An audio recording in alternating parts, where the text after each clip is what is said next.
Assalomu alaykum, hurmatli fraksiyadoshlar.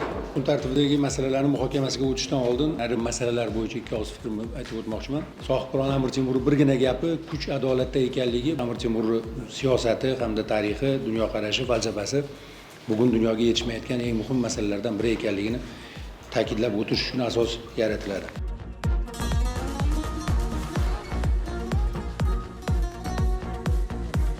E'tiboringizga taqdim etilayotgan sudyalar hamjamiyati organlari to'g'risidagi qonun loyihasi. Bugungi kunda sudyalar hamjamiyati bor. Ko'p qonunlarda shu so'z ishlatilgan, lekin buni huquqiy jihatdan qonunlashtirilmagan edi. Tadbirkorlik subyektlari ham kutyapti buni.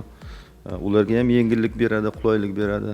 Sudlarni ham ishni yengillashtirishda katta ahamiyat kasb qiladi. Shu munosabatdan buni to'liq qo'llab-quvvatlaymiz. Amaldagi jinoyat kodeksining 277-moddasida bezorilik uchun javobgarlik nazarda tutilgan bo'lsa-da, mazkur qilmishning uyushgan guruh tomonidan sodir etilishi alohida kvalifikatsiya qiluvchi belgi sifatida inobatga olinmagan. Qonunga xilof ravishda tashkil etilgan jangovar sport turlari bo'yicha ishtirok etish uchun ham demak javobgarlik belgilanyapti. Agar bunday bolalar shunaqa musobaqalarda qatnashadigan bo'lsa, kim javobgarlikka tortiladi? Umuman buni mexanizmi qanaqa bo'ladi? Haqiqatan bu dolzarb masala bo'ldi. Qonun loyihasini ishlab chiqishda ham bu masala ko'tarilgan. To'g'ri buni qonunga xilof bo'ladigan bo'lsa tartibga solish kerak. Ota-ona har doim xabardor bo'lmaydi. Mana shu ommaviy tadbirlar o'tkazish bo'yicha ro'yxatdan o'tganmi yoki kerakli hujjatlarni olganmi, olmaganmi? Qanchalik o'rinli bo'ladi ota-onani javobgar qilishimiz?